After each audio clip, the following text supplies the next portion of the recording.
राहुल गांधी न्याय दिलाने निकल चुके हैं। ये उनकी न्याय यात्रा का थीम है कि न्याय दिलाने निकले राहुल। आपने अभी तक बहुत ऐसे विजुअल्स देख लिए होंगे, कभी बच्चों के साथ, कभी मणिपुर जैकेट में, कभी खड़गे के साथ। पूरी टीम अभी मणिपुर पहुंची हुई है और भारत जोड़ो यात्रा यानी भारत जोड़ो न्याय यात्रा चल रही है। ये कितने दिन, 66 डेज, 355 सीटों पर नजर है राहुल गांधी की यानी कांग्रेस की। अब उसका आज पूरा आप गणित समझ लीजिए और इससे इंडिया गठबंधन को कितना फायदा होगा ये भी आपको देख लेना चाहिए। तो रिमझिम के 5 पॉइंट्स में आप देखेंगे देश में मोदी वर्सेस राहुल क्यों। अभी आपको पता है कि एक तरफ तो राम मंदिर का आयोजन चल रहा है और एक तरफ राहुल गांधी अपनी भारत जोड़ो यात्रा का पार्ट 2 लॉन्च कर दिया है और 2 दिन हो भी चुके हैं।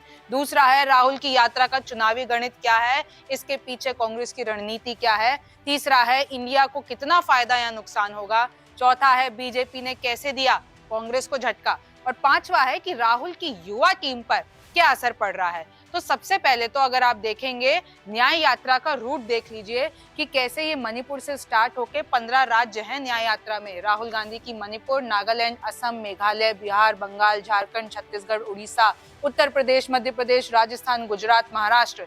ये पूरा न्याय यात्रा का मैप है जो कि 20 मार्च को खत्म होने वाली है। अब आप ये भी देख लीजिए, मैंने आपको स्टेट्स बता दिए कि कौन कौन एरिया से निकलेगी। तो ये देखिए इम्फाल, कोहिमा, जोरहाट, ईटानगर, दिसपुर, गुवाहाटी, कूच बिहार, सिलीगुड़ी, अरिया, पूर्णिया और ये पूरा यहाँ से जाते हुए अंत में ये मुंबई पे खत्म होगी।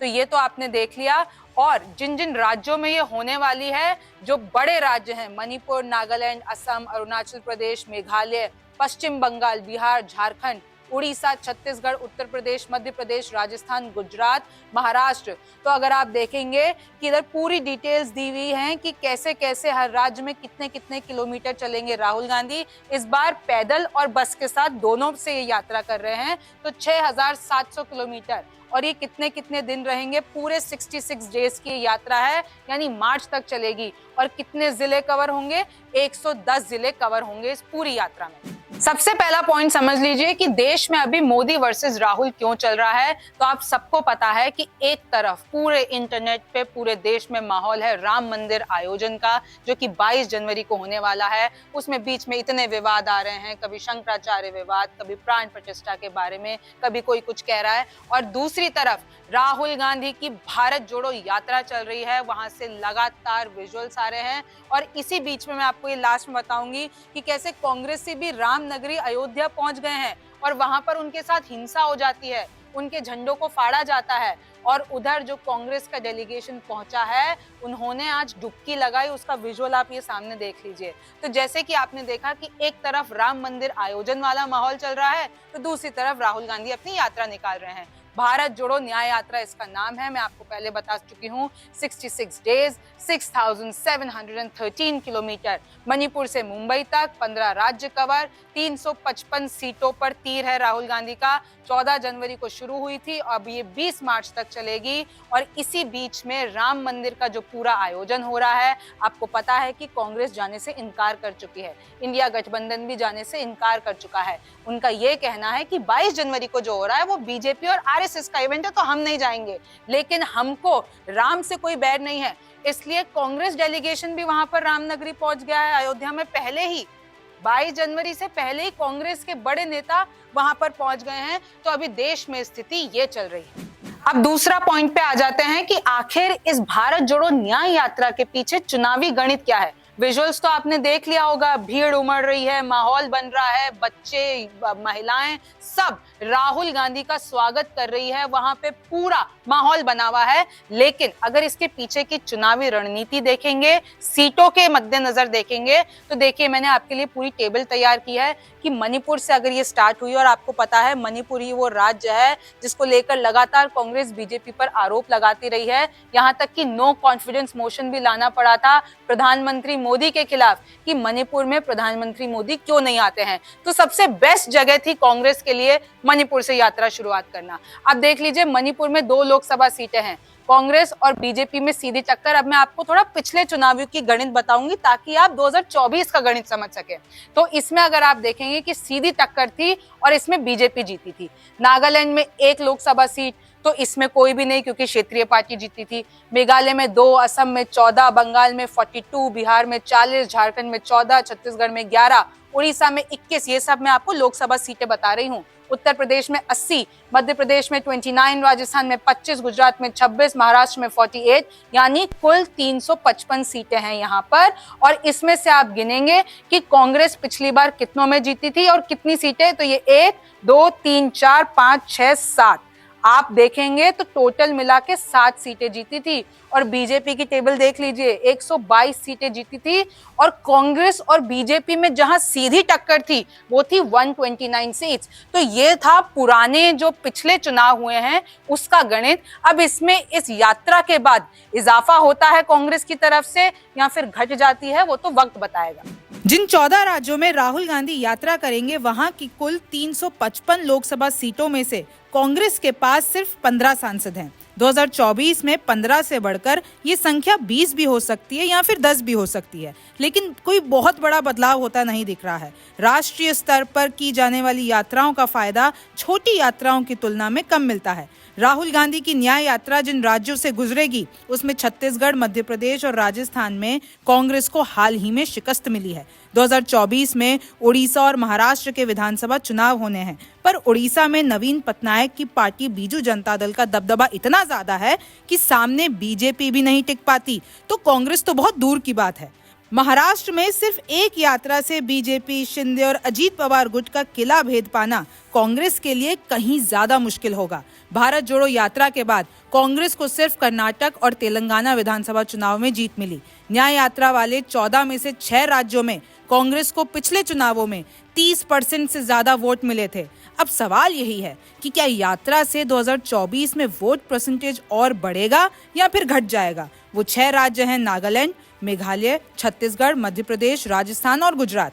2014 के बाद पूर्वोत्तर में कांग्रेस लगातार चुनाव हार रही है। असम में हिमंत बिस्वा शर्मा, मणिपुर में एन बीरेन सिंह, त्रिपुरा में माणिक साहा जैसे बड़े नेताओं के कांग्रेस छोड़ने के बाद न सिर्फ राष्ट्रीय स्तर के नेता बल्कि यहाँ पार्टी संगठन भी कमजोर हुआ है। अब तीसरा पॉइंट आप समझ लीजिए कि राहुल गांधी की यात्रा तो निकल रही है, लेकिन इससे इंडिया गठबंधन को फायदा होगा, नुकसान होगा, क्योंकि ये भी कहा जा रहा है कि इंडिया गठबंधन के कई बड़े नेता वहां पर राहुल गांधी के साथ इस यात्रा में शामिल होंगे। तो उसका क्या इफेक्ट पड़ेगा वोटर्स पर। और उसके बाद ये भी बता दूं कि मतभेद भी हैं, और मतभेद क्या है वो आप इस पॉइंट से समझिए। कहा जा रहा है कि कई इंडिया गठबंधन के नेता यात्रा में शामिल होंगे तो लोगों के बीच इंडिया गठबंधन की दमदार और एकता से भरी हुई छवि बनेगी। पर यह भी सोचना जरूरी है कि राहुल गांधी की यात्रा ऐसे वक्त पर हो रही है जब विपक्ष के सामने चुनौती है कि कैसे भाजपा को लगातार तीसरा आम चुनाव जीतने से रोका जाए। इंडिया गठबंधन में भी सीटों पर मुहर नहीं लगी है। खड़गे को हालांकि अध्यक्ष चुन लिया गया है, लेकिन सामने बीजेपी का एक बहुत बड़ा आयोजन है जो कि है राम मंदिर उद्घाटन। अयोध्या पर माहौल के बीच कैसे कांग्रेस अपनी तरफ लोगों को खींच पाएगी, ये सवाल है। कुछ इंडिया के नेताओं का कहना है कि सामने लोकसभा चुनाव हैं, ऐसे में राहुल की न्याय यात्रा कांग्रेस के रिसोर्सेज को अपनी ओर खींच लेगी। कांग्रेस का ध्यान और रिसोर्सेज बढ़ जाएंगे। ऐसे में बीजेपी से सीधे मुकाबले में जीत पाना कांग्रेस के लिए मुश्किल होगा। जनता दल यूनाइटेड के केसी त्यागी बोलते हैं कि राहुल की इतने लंबे समय तक दिल्ली में एब्सेंस ठीक नहीं है। वो यहाँ रहते, सीटों की तालमेल कराते, कैंपेन कमेटी बनाते, बूथ कमेटियों तक पहुँचते, जनसभाओं का आयोजन कराते। वो ज्यादा व्यवहारिक रहता। अगर मार्च के आखिर में चुनाव हो गए तो फिर क्या होगा? मोदी जी तो सरप्राइज देने के माहिर हैं। स्थिति कैसे संभलेगी?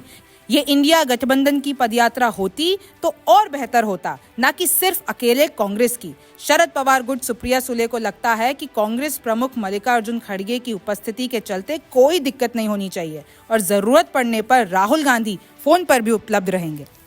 चौथा पॉइंट देख लीजिए, बीजेपी ने कैसे दिया कांग्रेस को झटका। जिस दिन यानी 14 जनवरी को राहुल गांधी की न्याय यात्रा शुरू होती है, उस दिन मिलिंद देवड़ा जो कि महाराष्ट्र में कांग्रेस के दिग्गज नेता माने जाते हैं, 55 साल तक कांग्रेस का साथ दिया है। इनफैक्ट इनके पिताजी भी बहुत बड़े नेता थे कांग्रेस के, उन्होंने पार्टी छोड़ दी। फिर कांग्रेस ये बोलती है कि सब कुछ मोदी जी की रची रचाई हुई साजिश है, कि वो हमारी यात्रा से डर जाती हैं, इसलिए जिस दिन हमारी यात्रा शुरू होती है उसी दिन इनका इस्तीफा दिलवाया जाता है और बीजेपी में शामिल नहीं होते हैं, जाके शिवसेना में यानी शिंदे गुट में शामिल हो जाते हैं। तो इसके पीछे की क्या राजनीति है वो भी आप इस पॉइंट से समझ लीजिए। राहुल गांधी की भारत जोड़ो न्याय यात्रा शुरू होने से पहले महाराष्ट्र में पार्टी को एक बड़ा झटका लगा। 55 सालों से कांग्रेस के साथ रहे प्रदेश के बड़े नेता मिलिंद देवड़ा ने कांग्रेस को अलविदा कह दिया और शिंदे की शिवसेना में शामिल हो गए। मिलिंद का मुंबई दक्षिण सीट में अच्छा दबदबा है। मिलिंद देवड़ा दिग्गज कांग्रेसी नेता मुरली देवड़ा के बेटे हैं। लोकसभा चुनाव में हार के बावजूद देवड़ा खासकर दक्षिण मुंबई में कांग्रेस के लिए आर्थिक मदद जुटाने में अहम भूमिका निभाते थे। बिजनेस और कॉर्पोरेट जगत में उनके संपर्क पार्टी के लिए लगातार फंड सुरक्षित करते थे। कांग्रेस ने रविवार को आरोप लगाया कि मिलिंद के पार्टी छोड़ने की घोषणा का समय प्रधानमंत्री नरेंद्र मोदी द्वारा निर्धारित किया गया था। जयराम रमेश ने बताया कि देवड़ा ने शुक्रवार को उनसे फोन पर बात की थी और कहा था कि मुंबई साउथ लोकसभा सीट पर उद्धव ठाकरे के नेतृत्व वाली शिवसेना के दावे पर राहुल गांधी से बात करना चाहते हैं। मिलिंद देवड़ा और उनके पिता मुरली देवड़ा दोनों मुंबई साउथ से सांसद रह चुके हैं। और पांचवा अब आपको ये जान लेना चाहिए कि विजुअल्स तो आपने देख लिए होंगे कि कैसे युवा राहुल गांधी के साथ है। अगर आप भारत जोड़ो यात्रा के विजुअल्स देखेंगे तो आपको पता चलेगा कि कैसे खुले दिल से बच्चे और युवा राहुल गांधी को अपना भविष्य बता रहे हैं। लेकिन राहुल गांधी की जो युवा टीम है यानी उनके जो नेता हैं, उनके करीबी हैं, उन पर क्या असर पड़ा है। और 2019 के बाद से मैं आपको बता दूं कि अभी तक 11 बड़े नेताओं ने कांग्रेस छोड़ दी है और 11वें थे मिलिंद देवड़ा। और ये कौन कौन से हैं मैं आपको बताती हूँ। तो ये देख लीजिए 11 नेताओं ने छोड़ी कांग्रेस, उसकी लिस्ट मैंने आपके लिए तैयार की है। सबसे ताजे तो इसमें है मिलिंद देवड़ा, जाके शिंदे गुट में शामिल हो गए हैं। कपिल सिब्बल ने 2022 में इस्तीफा दिया था कांग्रेस से। गुलाब नबी आजाद, आपको याद होगा कि उन्होंने कांग्रेस के लिए कितना गलत बोला था और उसके बाद अपनी जाके नई पार्टी बना ली थी। और गुलाब नबी आजाद दिग्गज नेता थे। हार्दिक पटेल बीजेपी में शामिल हो गए थे। अश्वनी कुमार 2022 में इस्तीफा दे दिया कांग्रेस से। सुनील जाखड़ बीजेपी में शामिल हो गए। आरपीएम सिंह भी बीजेपी में शामिल हो गए। सिंधिया, जिनके ऊपर पूरा भार था मध्य प्रदेश जिताने का और उन्होंने जितवाया भी, वो भी बीजेपी में शामिल हो गए थे। और बहुत बड़े नेता, बहुत करीबी नेता माने जाते थे राहुल गांधी के, बहुत अच्छे दोस्त थे। जितिन प्रसाद बीजेपी में शामिल, अल्पेश ठाकुर बीजेपी में शामिल, अनिल एंटनी बीजेपी में शामिल। तो ये हैं वो 11 नेता जिन्होंने 2019 के बाद से राहुल गांधी का हाथ छोड़ दिया है। और कयासों का देखें तो अभी तो सब लोग कह रहे हैं कि अब सचिन पायलट भी अगली लिस्ट में हो सकते हैं, लेकिन ये सिर्फ कयास है। तो देखिए अब आपको क्लियर हो गया होगा इस शो के बाद कि कैसे अभी इस वक्त करंट टाइम पे राजनीति चल रही है। एक तरफ कांग्रेस पार्टी माहौल बना रही है तो एक तरफ बीजेपी माहौल बना रही है। अब किसका माहौल वोटर्स में कन्वर्ट होता है वो तो वक्त बताएगा। आप न्यूज़ 24 देखते रहिए, रिमझिम के 5 पॉइंट्स देखते रहिए। मैं हूं रिमझिम जेठानी, फिर मुलाकात होगी। नमस्कार, मैं हूं मानक गुप्ता। अगर आपको हमारा ये वीडियो पसंद आया हो तो इसे लाइक और शेयर जरूर करें। और हाँ, हमें सब्सक्राइब और फॉलो करना ना भूलें ताकि आप देश और दुनिया की कोई खबर मिस ना करें। तो जुड़े रहिए हमारे साथ और देखते रहिए न्यूज़ 24।